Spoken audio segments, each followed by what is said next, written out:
விஜய் 6 மாசத்துக்கு முன்னாடி யாரோ ஒருத்தர் 2 அனாதை குழந்தைகளை கூட்டிக்கிட்டு என்கிட்ட வந்தான். அவனை பாக்குறதுக்கு ஒரு அப்பாவி மாதிரி இருந்தது. அந்த குழந்தையோட தாய் கூட இறந்து போயிட்டாங்க. அவங்க அப்பாவை காணலன்னு சொல்லி என்கிட்ட ரிப்போர்ட் பண்ணான். நான் கூட உங்களை அவங்ககிட்ட ஒரு கம்ப்ளைண்ட் எழுதி வாங்க சொன்னேன். ஞாபகம் இருக்க? ஆமா சார், பாகவதர் மாதிரி ஒரு ஆசாமி. எக்ஸாக்ட்லி. அந்த கம்ப்ளைண்ட் பில் எடுத்துட்டு ரூம் போன.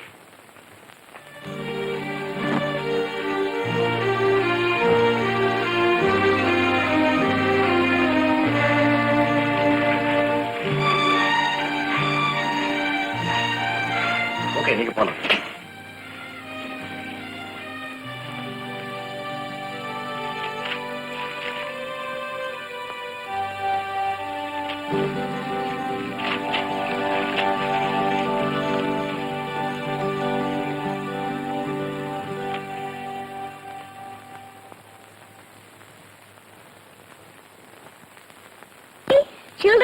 ₹10 இருக்கு மாமா. செல்லாத நோட்டான்னு பாருல. பசு மாட்டிய பொம்மை கண்ணு குட்டி வச்சு ஏமாத்துறாங்க இந்த ஊர்ல. இவங்களா ரூபாய் நோட்டு போட போறாங்க. அப்ப நான் போகட்டா? யாரோ இவங்கள இருக்க சொன்னாப்ல. போவேன். பாட்டு காசு? ஆமா, பெரிய லதா மங்கேஷ்கர் இது. குழந்தை தொடர்பால குமிஞ்சு போகுதீங்க. அமலு இவங்க பெரிய கிஷோர் குமார். வாயை திறந்த உடனே வாரி கொட்டுதாக்கும் கூடையில. அடே, உங்க மதுரை திருச்சி பக்கம் கேட்டு பாருங்கிறேன். இந்த 5 கட்டு ராஜப்பா கீழே இருந்து புடிச்சு மேல தூக்குறான்னா நேர கூரைக்கு போயிருமாக்கும். அடிங்க தகுதிமித்தா.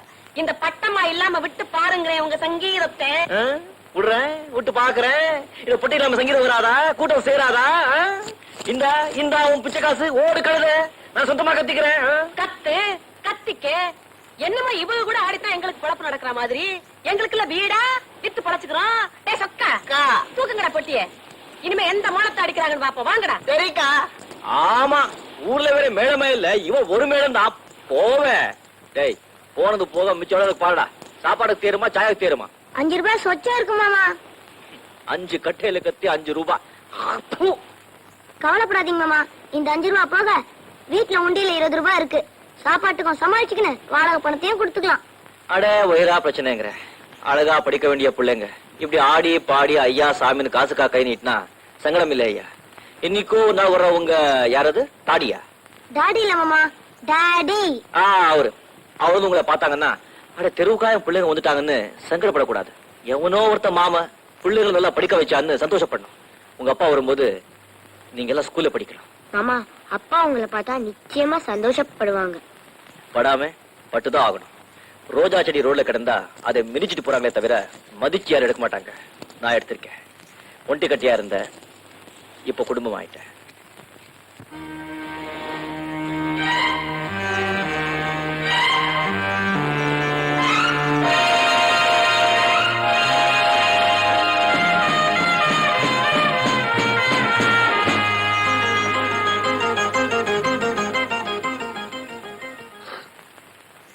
சரி, பில்லா செட்டு போயிட்டாரு எங்கிட்டே சொல்றீங்க? நீங்க ஒரு பெரிய போலீஸ் அதிகாரி. போனவன் கரிய போலீஸ்ல அவுட்டு விட வேண்டியதானே? அவனை பத்தி உங்ககிட்ட தான் பேசியாவது ராஜப்பா. என்கிட்டயா? இது என்னடா வம்பா போச்சு? பாடையில போனவன் பத்தி பாடுறவங்க கிட்ட என்ன பேச்சா? எனக்கும் அவனுக்கு என்ன உறவா, சிநேகிதமா, இல்ல உடம்பு பிறந்தவனா? ராஜப்பா, உறவு இல்லாட்டாலும் உனக்கு அவனுக்கு ஒரு பெரிய ஒற்றுமையே இருக்கு. இத பாரு, பில்லாவோட போட்டோ.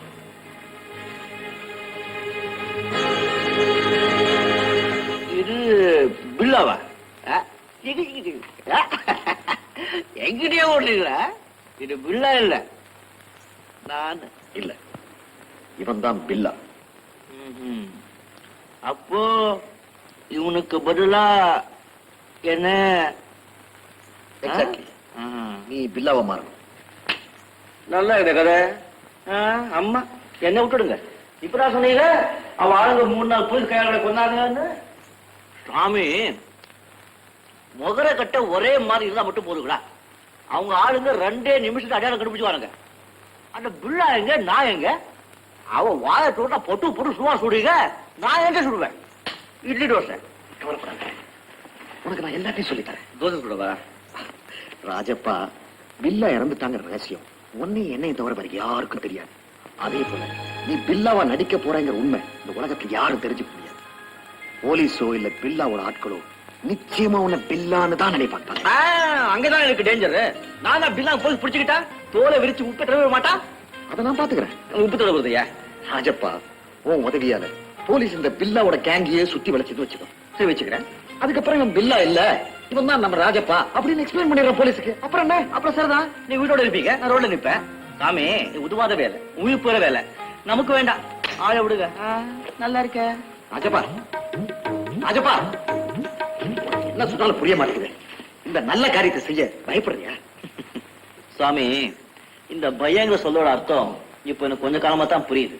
நான் தனிக்கட்டியா இருக்கும் போது தைரியமா தான் இருந்தேன். அப்போ நீங்க இதை சொல்லி நீங்க சரி விடுறா, ஆலியம் சாவு நூலியம் சாவு ஒத்துட்டு இருப்பேன். ஆனா சாமி, இப்ப நான் ஒரு டிக்கெட் இல்லை. வாங்க.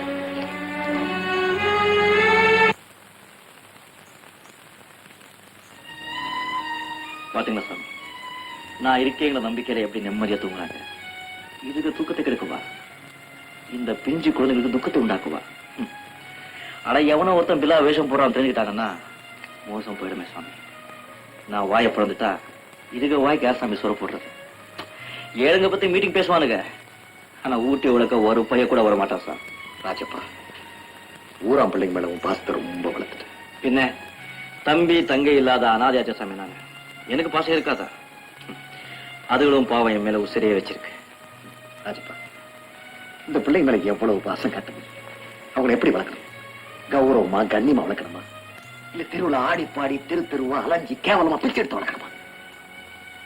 அவங்களுக்கு வயிறு பெருசா, வாழ்க்கை பெருசா? 4 பிள்ளைங்க மாதிரி படிச்சு பட்டம் வாங்கி என்ஜினியர் ஆக வேண்டாமா, டாக்டர் ஆக வேண்டாமா? வீதிதான் விதினா இருக்குல்ல.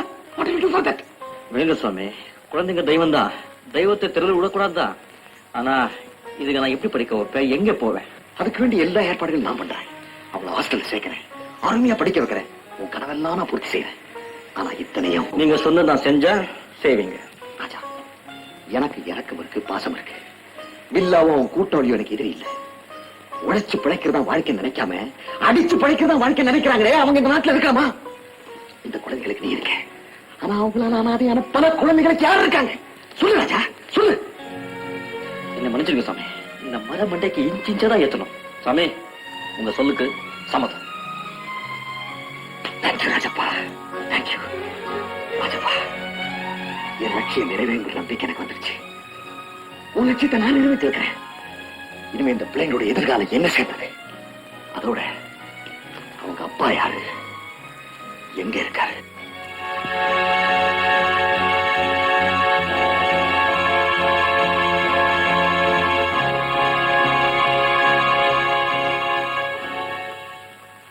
ஜெகநாத், நீ விடுதலையாகி வெளியே போவ. இன்னும் ஒரே ஒரு மாசம் தான் இருக்கு. அதுக்குள்ள ஏன் இவ்வளவு வருத்தப்படுற? நீ வெளியே போனதும் உன் காணாம போன குழந்தைங்க கண்டிப்பா உனக்கு கிடைச்சிடுவாங்க. அது சரி ஜெய்சே, இவ்வளவு நல்ல மனுஷன் நீ, உனக்கு ஏன் இந்த நிலைமை வந்தது? ஒரு சதிகார கும்பல்ல நானும் ஒருத்தனா இருந்தேன். பூட்டை உடைக்கிறது தான் என்னுடைய தொழில். அது தப்புன்னு உணர்ந்து என்னுடைய பழைய தொழிலான சர்க்கஸ் கம்பெனிலேயே போய் சேர்ந்தேன்.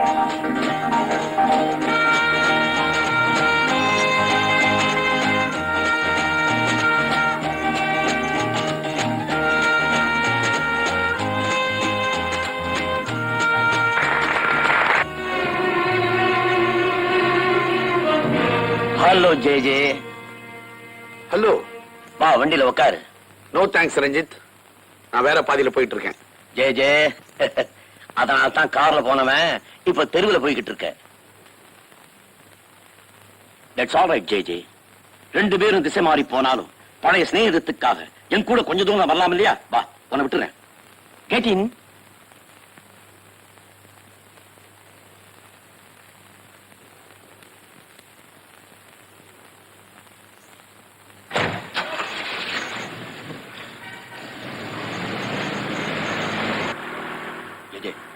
உன்னால எனக்கு ஒரு காரியம் ஆகணும். என்ன காரியம்?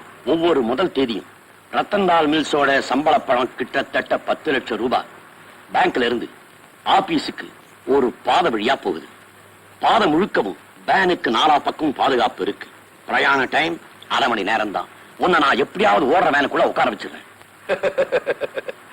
இந்த நல்ல வேலைக்கு என்னையே தேர்ந்தெடுத்த உங்ககிட்ட தான் எவ்வளவோ ஆளுங்க இருக்காங்களே. ஜே, அந்த வேன்ல ஒரு சேஃப் இருக்கு. அந்த சேஃப்ல தான் பணம் எல்லாம் இருக்கு. அந்த சேஃப 1/2 மணி நேரத்துக்குள்ள திறக்கறதுக்கு உன்னை விட்டா வேற ஆளே இல்ல. Driver stop the car.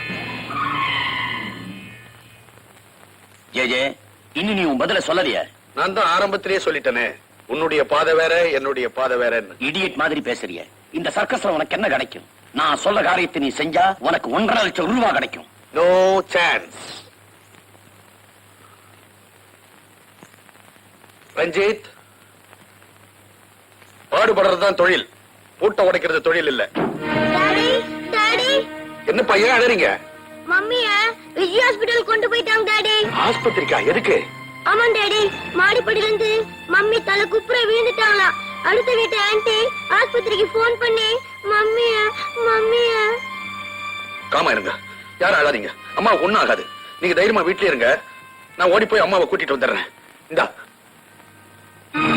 உங்க மனைவியோட நிலைமை ரொம்ப சீரியஸா இருக்கு மிஸ்டர் ஜெகநாத். உடனே ஆபரேட் பண்ணி ஆகணும். அதுக்காக வெளியில இருந்து ஸ்பெஷலிஸ்ட வரவழைக்கணும். அதுக்கெல்லாம் பணம் அதிகமா செலவாகும். உங்களால டாக்டர், எவ்வளவு செலவானாலும் பரவாயில்ல, நீங்க தான் தெய்வமா இருந்து என் மனைவியை காப்பாத்தணும். நான் பணத்தோட வந்துடுறேன் டாக்டர். பணத்தை பத்தி அப்புறம் பேசுவோம். முதல்ல நீ வேலையில இருக்கியா இல்லையாங்கிறத பத்தி முடிவு பண்ணுவோம். என்ன சார் சொல்றீங்க? வேலையை பத்தி இப்ப என்ன பிரச்சனை? எதுக்கு என்னங்கிற கேள்வி இப்ப வேண்டாம். உன்னை நான் டிஸ்மிஸ் பண்ணிட்டேன், நீ போலாம். காரணம் இல்லாம எப்படி சார் டிஸ்மிஸ் பண்ணுவீங்க? விளக்கம் சொல்றதுக்கெல்லாம் இப்ப நான் தயாரா இல்ல. You can go. எனக்கு வர்ற கோபத்துக்கும் கழுத்தை பிடிச்சு நெரிச்சிடுவேன். ஆனா என் மனைவி இருக்கிற நிலையை நினைச்சா. வெரி குட் மேனேஜர், சொன்னபடி செஞ்சிட்டீங்க. பட் ஒன் திங், நாங்க தான் ஜெய தூக்க சொன்னாங்கறத யார்கிட்டயாவது சொன்னீங்க, நாங்க உங்களை மேல தூக்கிடுவோம். அவ்வளவுதான் காட்ட முடியும், அதுக்கு மேல காட்ட முடியாது. மத்த கம்பெனிகள் காட்டலாம், ஆனா எங்க கம்பெனி காட்டாது.